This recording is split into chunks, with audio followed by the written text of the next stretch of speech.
विभीषणकृतं श्रीहनुमतिस्तोत्रम्। नमो हनुमते तुभ्यं नमो मारुतसूनवे।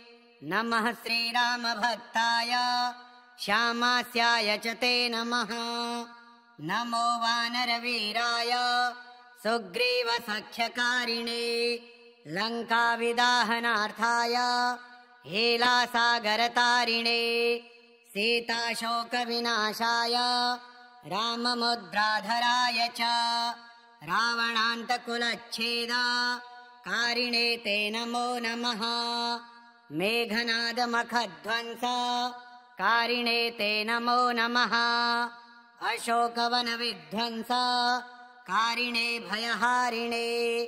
वायुपुत्राय वीराय आकाशोदरगामिने। वनपालशिरश्छेद लङ्काप्रासादभञ्जिने। ज्वलत्कनकवर्णाय दीर्घलाङ्गूलधारिणे। सौमित्रिजयदात्रे च रामदूताय ते नमः। अक्षस्य वधकर्त्रे च ब्रह्मपाशनिवारिणे। लक्ष्मणाङ्गमहाशक्ति घातक्षतविनाशिने। रक्षोघ्नाय रिपुघ्नाय भूतघ्नाय च ते नमः। ऋक्ष्यवानरवीरौघ प्राणदाय नमो नमः। परसैन्यबलघ्नाय शस्त्रास्त्रघ्नाय ते नमः। विषघ्नाय दिशघ्नाय ज्वरघ्नाय च ते नमः। महाभयरिपुघ्नाय भक्तत्राणैककारिणे। परप्रेरितमन्त्राणां यन्त्राणां विस्तम्भकारिणे। पयः पाषाणतरणकारणाय नमो नमः। बालार्कमण्डलग्रासकारिणे भवतारिणे। नखायुधाय भीमाय दन्तायुधधराय च रिपुमाया विनाशाय रामाज्ञालोकरक्षिणे। प्रतिग्रामस्थितायाथ रक्षोभूतवधार्थिने। करालशैलशस्त्राय द्रुमशस्त्राय ते नमः। बालैकब्रह्मचर्याय रुद्रमूर्तिधराय च विहङ्गमाय सर्वाय वज्रदेहाय ते नमः। कौपीनवाससेतुभ्यं रामभक्तिरताय च दक्षिणाशाभास्कराय शतचन्द्रोदयात्मने। कृत्याक्षतव्यथाघ्नाय सर्वक्लेशहराय च स्वाम्याज्ञापार्थसङ्ग्राम सङ्ख्ये सञ्जयधारिणे। भक्तान्तदिव्यवादेशो सङ्ग्रामे जयदायिने। किल्किलाबुबुकोच्चार घोरशब्दकराय च सर्पाग्निव्याधिसंस्तम्भ कारिणे वनचारिणे। सदा वनफलाहार सन्तृप्ताय विशेषतः महार्णवशिलाबद्ध सेतुबन्धाय ते नमः। वादे विवादे सङ्ग्रामे भये घोरे महावने।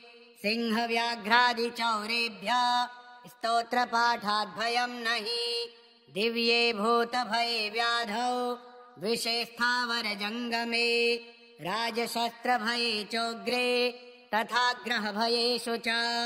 जले सर्वे महावृष्टौ दुर्भिक्षे प्राणसम्प्लवे।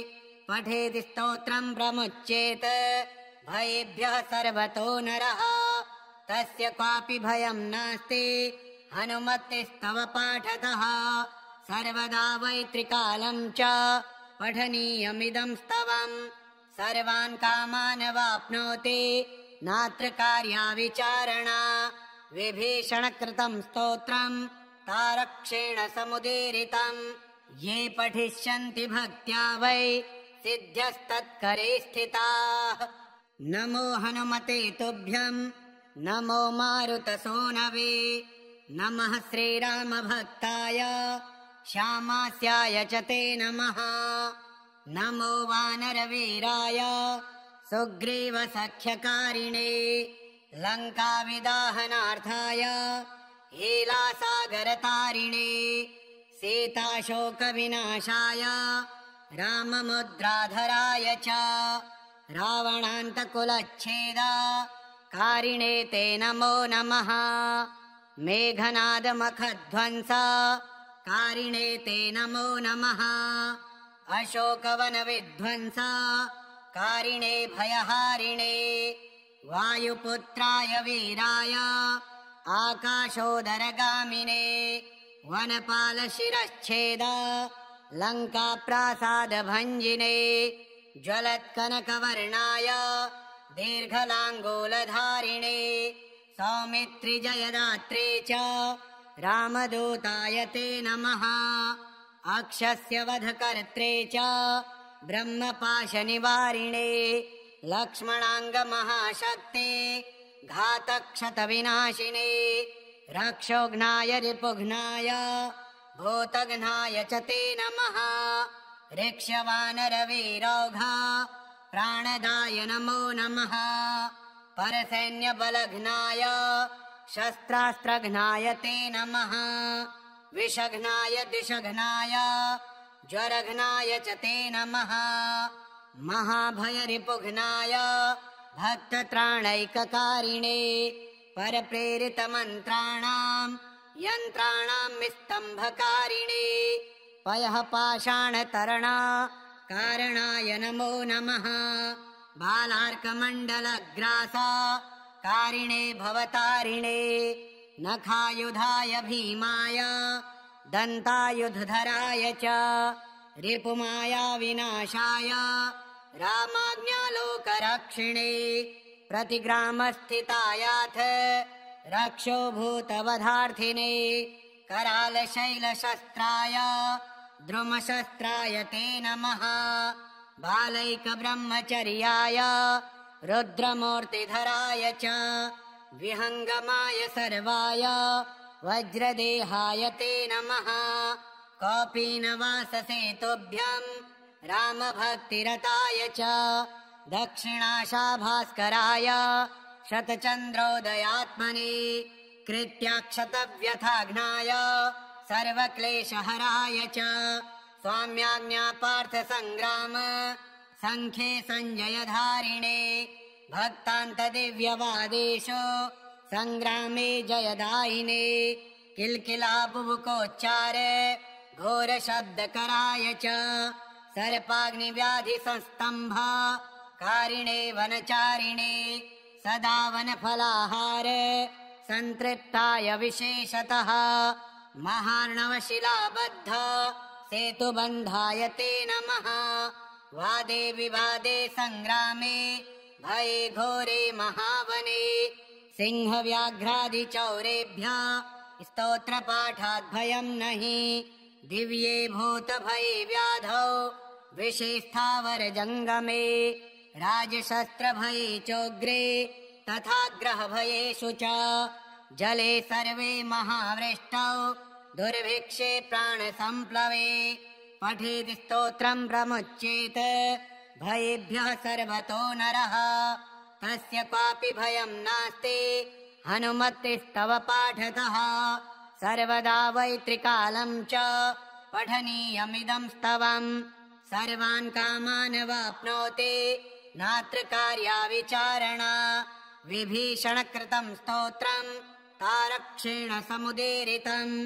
ये पठिष्यन्ति भक्त्या वै सिद्ध्यस्तत्करे स्थिताः नमो हनुमते तुभ्यं नमो मारुतसूनवे नमः श्रीरामभक्ताय श्यामास्याय च ते नमः नमो वानरवीराय सुग्रीवसख्यकारिणे लङ्काविदाहनार्थाय हेलासागरतारिणे सीताशोकविनाशाय राममुद्राधराय च रावणान्तकुलच्छेद कारिणे ते नमो नमः मेघनादमखध्वंस कारिणे ते नमो नमः अशोकवनविध्वंस कारिणे भयहारिणे वायुपुत्राय वीराय आकाशोदरगामिने वनपालशिरश्छेद लङ्काप्रासादभञ्जिने ज्वलत्कनकवर्णाय दीर्घलाङ्गूलधारिणे सौमित्रिजयदात्रे च रामदूताय ते नमः। अक्षस्य वधकर्त्रे च ब्रह्मपाशनिवारिणे लक्ष्मणाङ्गमहाशक्ते घातक्षतविनाशिने रक्षोघ्नाय रिपुघ्नाय भूतघ्नाय च ते नमः। ऋक्ष्यवानरवीरौघ प्राणदाय नमो नमः। परसैन्यबलघ्नाय शस्त्रास्त्रघ्नाय ते नमः। विषघ्नाय द्विषघ्नाय ज्वरघ्नाय च ते नमः। महाभयरिपुघ्नाय भक्तत्राणैककारिणे परप्रेरितमन्त्राणां यन्त्राणां निस्तम्भकारिणे पयः पाषाणतरणा कारणाय नमो नमः। बालार्कमण्डलग्रास कारिणे भवतारिणे नखायुधाय भीमाय दन्तायुधधराय च रिपुमाया विनाशाय रामाज्ञालोकरक्षिणे प्रतिग्रामस्थितायाथ रक्षो भूतवधार्थिने करालशैलशस्त्राय द्रुमशस्त्राय ते नमः। बालैकब्रह्मचर्याय रुद्रमूर्तिधराय च विहङ्गमाय सर्वाय वज्रदेहाय ते नमः। कौपीनवाससेतुभ्यं रामभक्तिरताय च दक्षिणाशाभास्कराय शतचन्द्रोदयात्मने कृत्याक्षतव्यथाघ्नाय सर्वक्लेशहराय च स्वाम्याज्ञापार्थसङ्ग्राम सङ्ख्ये सञ्जयधारिणे भक्तान्तदिव्यवादेशो सङ्ग्रामे जयदायिने किल्किलाबुबुकोच्चार घोरशब्दकराय च सर्पाग्निव्याधिसंस्तम्भ कारिणे वनचारिणे सदा वनफलाहार सन्तृप्ताय विशेषतः महार्णवशिलाबद्ध सेतुबन्धाय ते नमः। वादे विवादे सङ्ग्रामे भये घोरे महावने सिंहव्याघ्रादिचौरेभ्यः स्तोत्रपाठाद्भयं नहि दिव्ये भूतभये व्याधौ विषे स्थावरजङ्गमे राजशस्त्रभये चोग्रे तथा ग्रहभयेषु च जले सर्वे महावृष्टौ दुर्भिक्षे प्राणसम्प्लवे पठेति स्तोत्रं प्रमुच्येत भयेभ्यः सर्वतो नरः तस्य क्वापि भयं नास्ति हनुमतिस्तव पाठतः सर्वदा वै त्रिकालं च पठनीयमिदं स्तवम् सर्वान् कामान् वाप्नोति नात्र कार्या विचारणा विभीषणकृतं स्तोत्रं तारक्षेण समुदीरितं ये पठिष्यन्ति भक्त्या वै सिद्ध्यस्तत्करे स्थिताः। नमो हनुमते तुभ्यं नमो मारुतसूनवे नमः श्रीरामभक्ताय श्यामास्याय च ते नमः। नमो वानरवीराय सुग्रीवसख्यकारिणे लङ्काविदाहनार्थाय हीलासागरतारिणे सीताशोकविनाशाय राममुद्राधराय च रावणान्तकुलच्छेद कारिणे ते नमो नमः। मेघनादमखध्वंस कारिणे ते नमो नमः। अशोकवनविध्वंस कारिणे भयहारिणे वायुपुत्राय वीराय आकाशोदरगामिने वनपालशिरश्छेद लङ्काप्रासादभञ्जिने ज्वलत्कनकवर्णाय दीर्घलाङ्गूलधारिणे सौमित्रिजयदात्रे च रामदूताय ते नमः। अक्षस्य वधकर्त्रे च ब्रह्मपाशनिवारिणे लक्ष्मणाङ्गमहाशक्ते घातक्षतविनाशिने रक्षोघ्नाय रिपुघ्नाय भूतघ्नाय च ते नमः।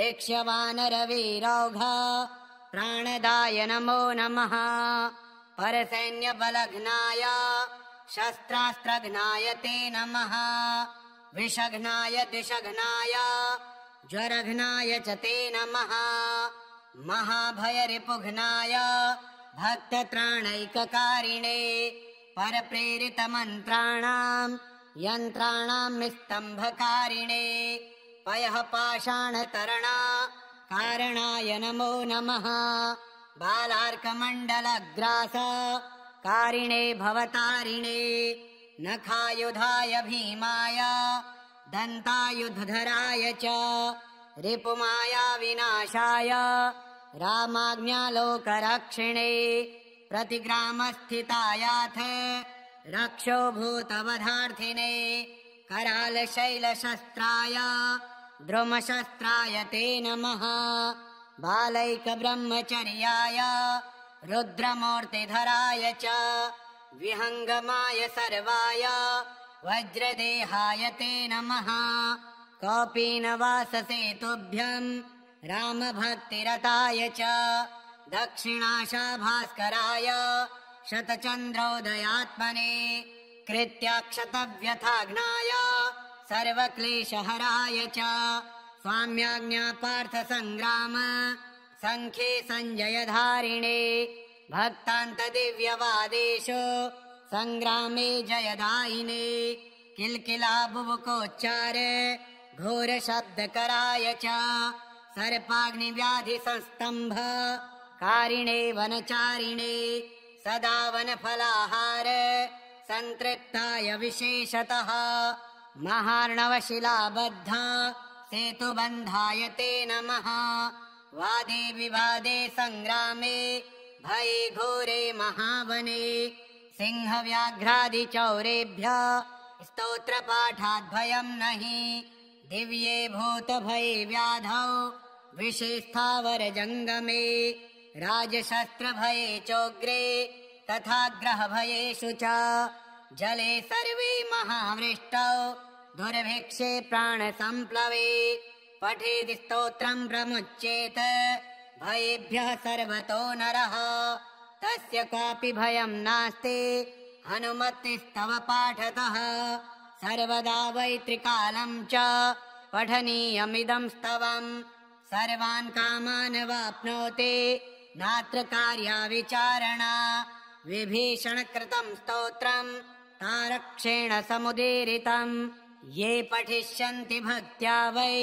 सिद्ध्यस्तत्करे स्थिताः नमो हनुमते तुभ्यं नमो मारुतसूनवे नमः श्रीरामभक्ताय श्यामास्याय च ते नमः नमो वानरवीराय सुग्रीवसख्यकारिणे लङ्काविदाहनार्थाय हीलासागरतारिणे सीताशोकविनाशाय राममुद्राधराय च रावणान्तकुलच्छेद कारिणे ते नमो नमः मेघनादमखध्वंस कारिणे ते नमो नमः अशोकवनविध्वंस कारिणे भयहारिणे वायुपुत्राय वीराय आकाशोदरगामिने वनपालशिरश्छेद लङ्काप्रासादभञ्जिने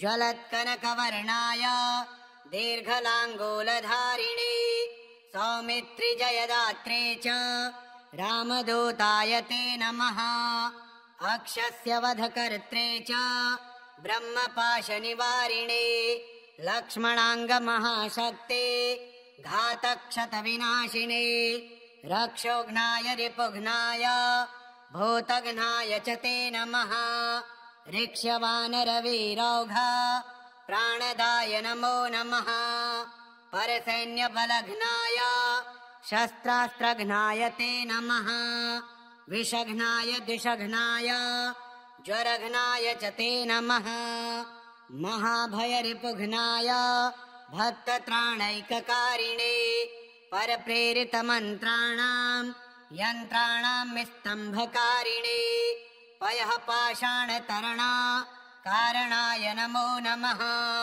बालार्कमण्डलग्रास कारिणे भवतारिणे नखायुधाय भीमाय दन्तायुधधराय च रिपुमाया विनाशाय रामाज्ञालोकरक्षिणे प्रतिग्रामस्थितायाथ रक्षो भूतवधार्थिने करालशैलशस्त्राय द्रुमशस्त्राय ते नमः बालैकब्रह्मचर्याय रुद्रमूर्तिधराय च विहङ्गमाय सर्वाय वज्रदेहाय ते नमः कौपीनवाससेतुभ्यं रामभक्तिरताय च दक्षिणाशाभास्कराय शतचन्द्रोदयात्मने कृत्याक्षतव्यथाघ्नाय सर्वक्लेशहराय च स्वाम्याज्ञापार्थसङ्ग्राम सङ्ख्ये सञ्जयधारिणे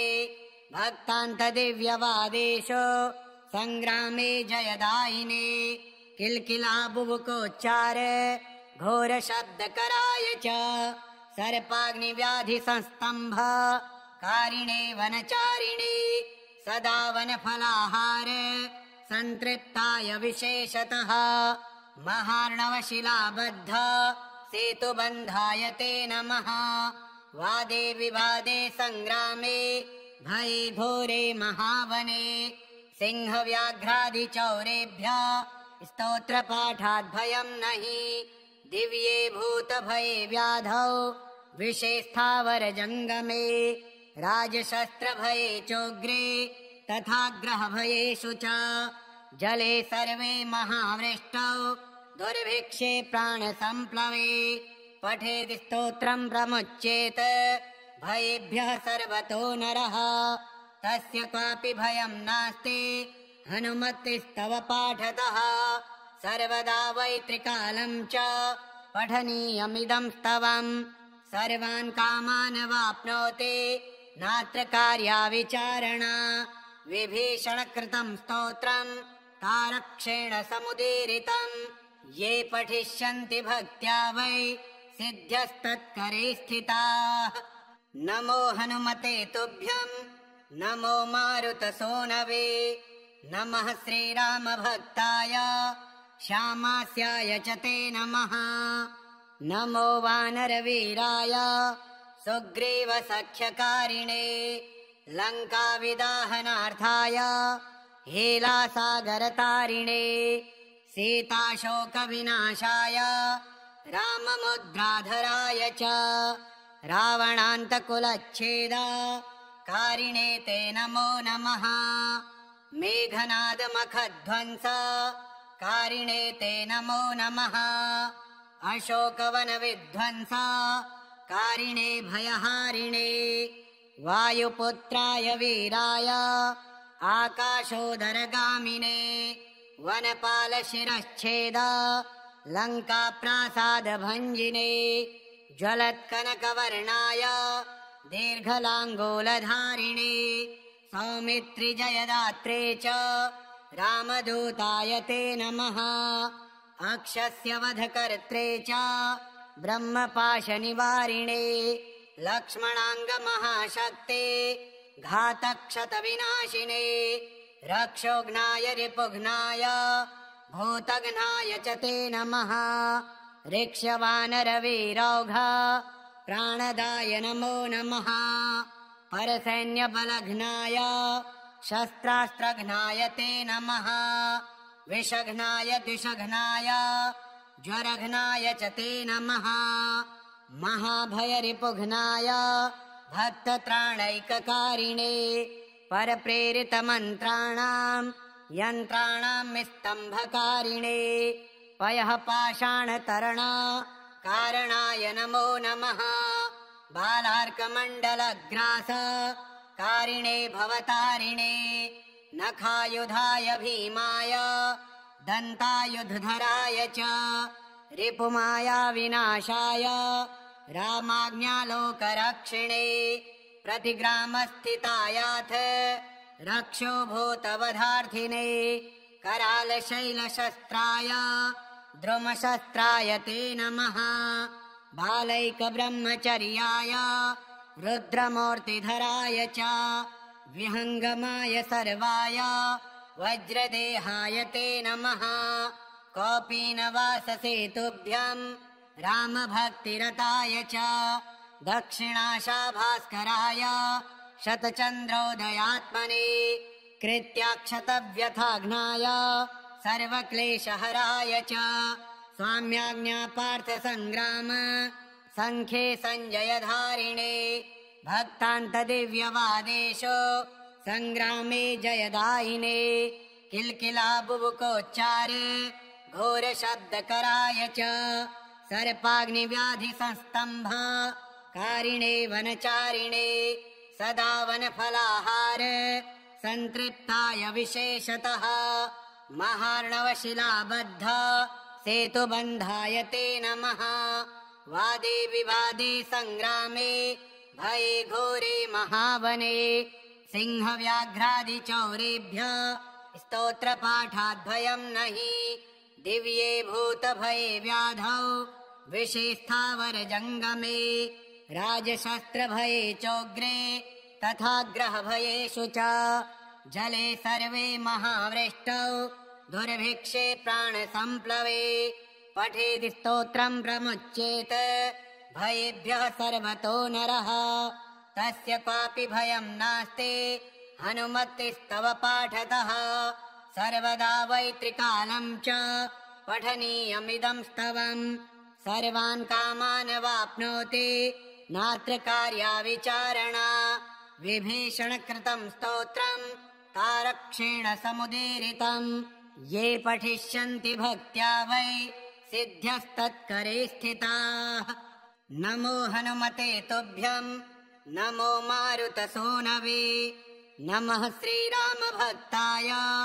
श्यामास्याय च ते नमः नमो वानरवीराय सुग्रीवसख्यकारिणे लङ्काविदाहनार्थाय हेलासागरतारिणे सीताशोकविनाशाय राममुद्राधराय च रावणान्तकुलच्छेद कारिणे ते नमो नमः मेघनादमखध्वंस कारिणे ते नमो नमः अशोकवनविध्वंस कारिणे भयहारिणे वायुपुत्राय वीराय आकाशोदरगामिने वनपालशिरश्छेद लङ्काप्रासादभञ्जिने ज्वलत्कनकवर्णाय दीर्घलाङ्गूलधारिणे सौमित्रिजयदात्रे च रामदूताय ते नमः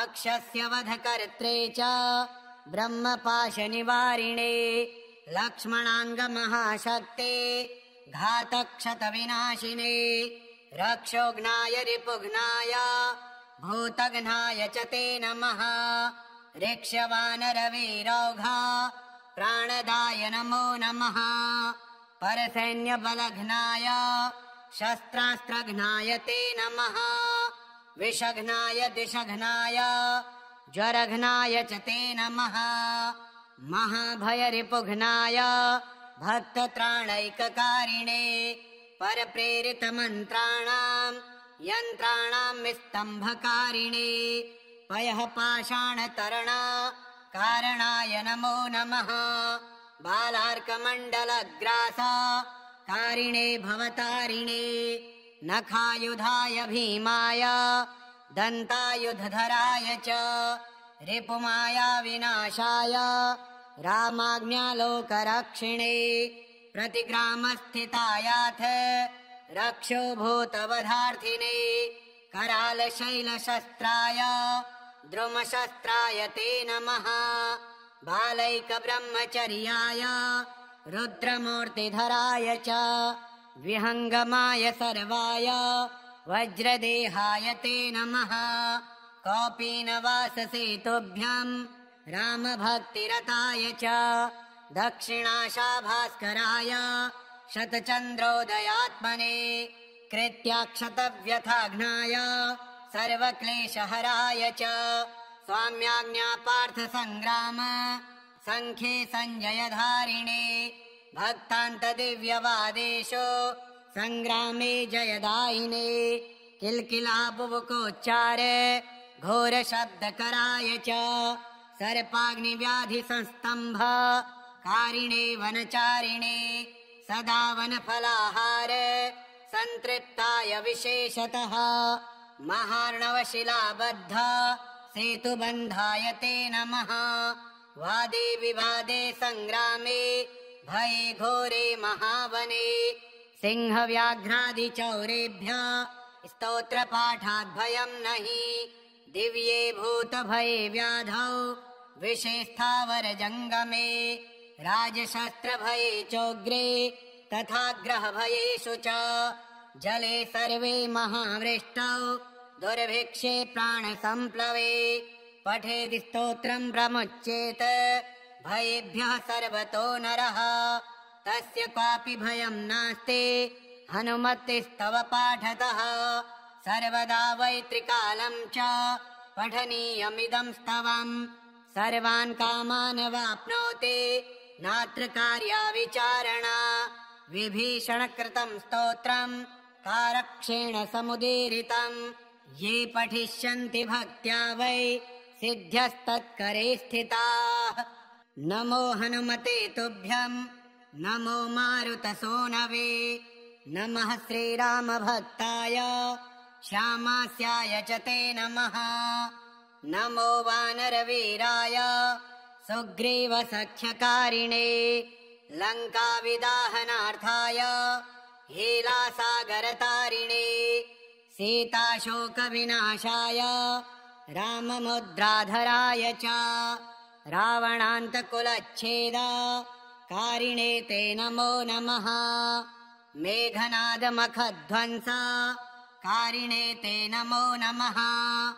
अशोकवनविध्वंस कारिणे भयहारिणे वायुपुत्राय वीराय आकाशोदरगामिने वनपालशिरश्छेद लङ्काप्रासादभञ्जिने ज्वलत्कनकवर्णाय दीर्घलाङ्गूलधारिणे सौमित्रिजयदात्रे च रामदूताय ते नमः। अक्षस्य वधकर्त्रे च ब्रह्मपाशनिवारिणे लक्ष्मणाङ्गमहाशक्ते घातक्षतविनाशिने रक्षोघ्नाय रिपुघ्नाय भूतघ्नाय च ते नमः। ऋक्ष्यवानरवीरौघ प्राणदाय नमो नमः।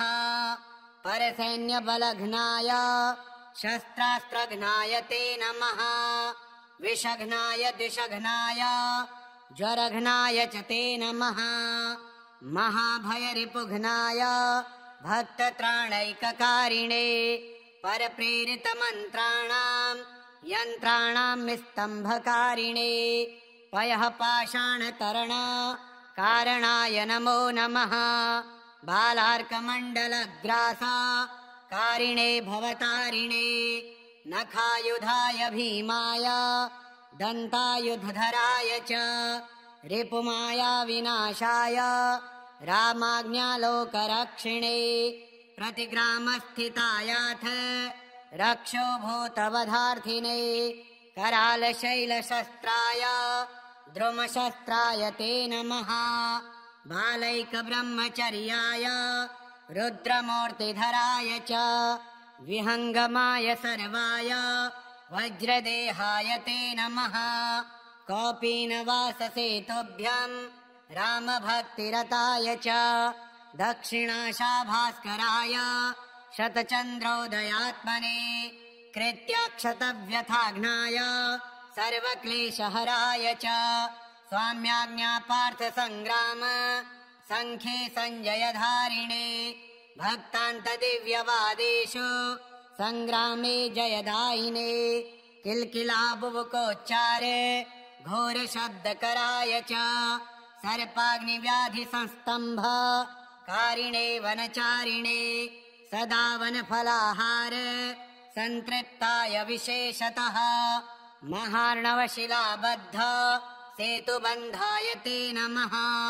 वादे विवादे संग्रामे भये घोरे महावने सिंहव्याघ्रादिचौरेभ्यः स्तोत्रपाठात् भयं नहि दिव्ये भूतभये व्याधौ विषे स्थावरजङ्गमे राजशस्त्रभये चोग्रे तथा ग्रहभयेषु च जले सर्वे महावृष्टौ दुर्भिक्षे प्राणसम्प्लवे पठेति स्तोत्रं प्रमुच्येत भयेभ्यः सर्वतो नरः तस्य क्वापि भयं नास्ति हनुमतिस्तव पाठतः सर्वदा वै त्रिकालं च पठनीयमिदं स्तवम् सर्वान् कामान् वाप्नोति नात्र कार्या विचारणा विभीषणकृतं स्तोत्रम् तारक्षेण समुदीरितम् ये पठिष्यन्ति भक्त्या वै सिद्ध्यस्तत्करे स्थिताः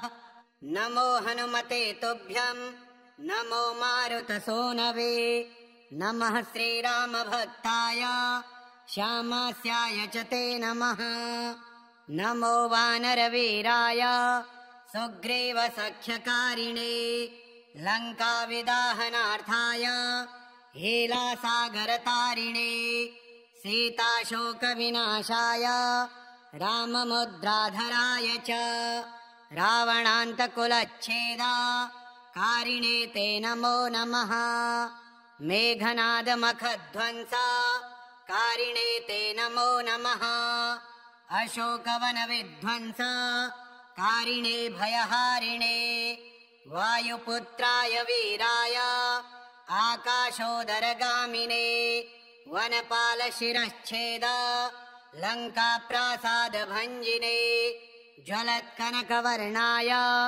दीर्घलाङ्गूलधारिणे सौमित्रिजयदात्रे च रामदूताय ते नमः अक्षस्य वधकर्त्रे च ब्रह्मपाशनिवारिणे लक्ष्मणाङ्गमहाशक्ते घातक्षतविनाशिने रक्षोघ्नाय रिपुघ्नाय भूतघ्नाय च ते नमः ऋक्ष्यवानरवीरौघ प्राणदाय नमो नमः परसैन्यबलघ्नाय शस्त्रास्त्रघ्नाय ते नमः विषघ्नाय दिशघ्नाय ज्वरघ्नाय च ते नमः महाभयरिपुघ्नाय भक्तत्राणैककारिणे परप्रेरितमन्त्राणां यन्त्राणां निस्तम्भकारिणे पयः पाषाणतरणा कारणाय नमो नमः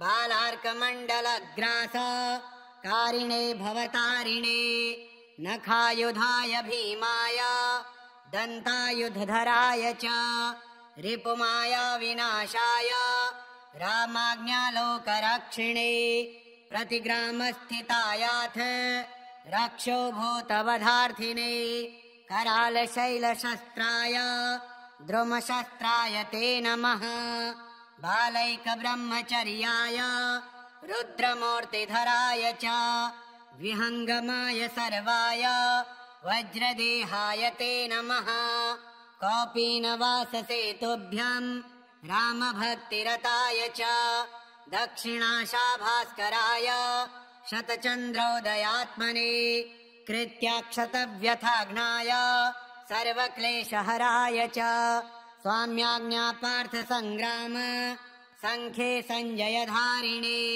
भक्तान्तदिव्यवादेषु सङ्ग्रामे जयदायिने किल्किलाबुबुकोच्चार घोरशब्दकराय च सर्पाग्निव्याधिसंस्तम्भ कारिणे वनचारिणे सदा वनफलाहार सन्तृप्ताय विशेषतः महार्णवशिलाबद्ध सेतुबन्धाय ते नमः वादे विवादे सङ्ग्रामे भये घोरे महावने सिंहव्याघ्रादिचौरेभ्यः स्तोत्रपाठात् भयं नहि दिव्ये भूतभये व्याधौ विषे स्थावरजङ्गमे राजशस्त्रभये चोग्रे तथा ग्रहभयेषु च जले सर्वे महावृष्टौ दुर्भिक्षे प्राणसम्प्लवे पठेति स्तोत्रं प्रमुच्येत भयेभ्यः सर्वतो नरः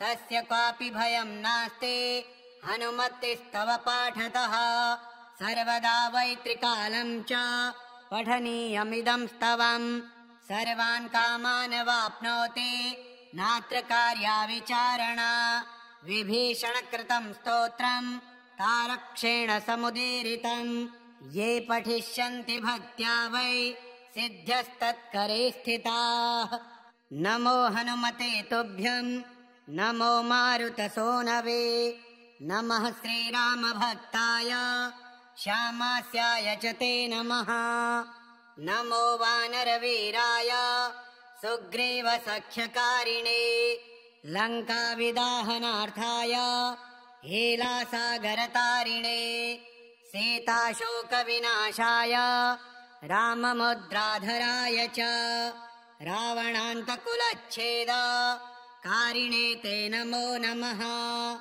मेघनादमखध्वंसकारिणे ते नमो नमः अशोकवनविध्वंसकारिणे भयहारिणे वायुपुत्राय वीराय आकाशोदरगामिने वनपालशिरश्छेद लङ्काप्रासादभञ्जिने ज्वलत्कनकवर्णाय दीर्घलाङ्गूलधारिणे सौमित्रिजयदात्रे च रामदूताय ते नमः अक्षस्य वधकर्त्रे च ब्रह्मपाशनिवारिणे लक्ष्मणाङ्गमहाशक्ते घातक्षतविनाशिने रक्षोघ्नाय रिपुघ्नाय भूतघ्नाय च ते नमः ऋक्षवानरवीरौघ प्राणदाय नमो नमः परसैन्यबलघ्नाय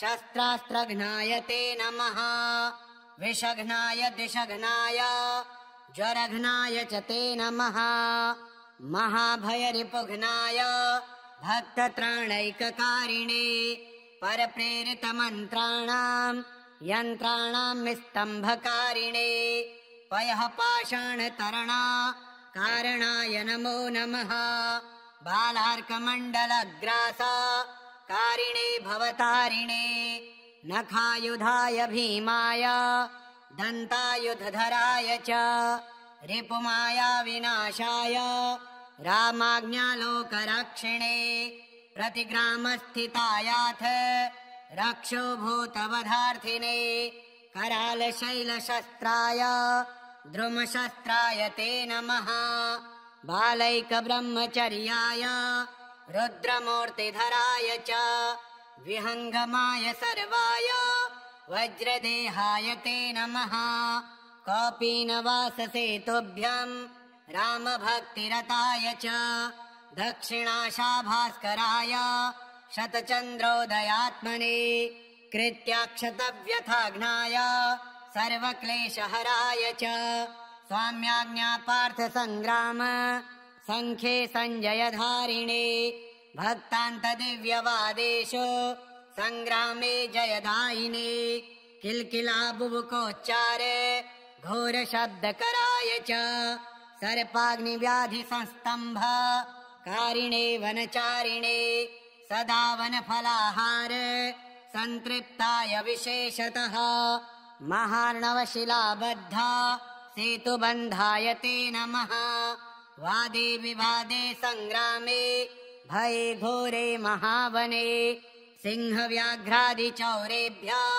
स्तोत्रपाठाद्भयं नहि दिव्ये भूतभये व्याधौ विषे स्थावरजङ्गमे राजशस्त्रभये चोग्रे तथा ग्रहभयेषु च जले सर्वे महावृष्टौ दुर्भिक्षे प्राणसम्प्लवे पठेति स्तोत्रं प्रमुच्येत भयेभ्यः सर्वतो नरः तस्य क्वापि भयं नास्ति हनुमतिस्तव पाठतः सर्वदा वै त्रिकालं च पठनीयमिदं स्तवम् सर्वान् कामान् वाप्नोति नात्र कार्या विचारणा विभीषणकृतं स्तोत्रं तारक्षेण समुदीरितम् ये पठिष्यन्ति भक्त्या वै सिद्ध्यस्तत्करे स्थिताः नमो हनुमते तुभ्यं नमो मारुतसूनवे नमः श्रीरामभक्ताय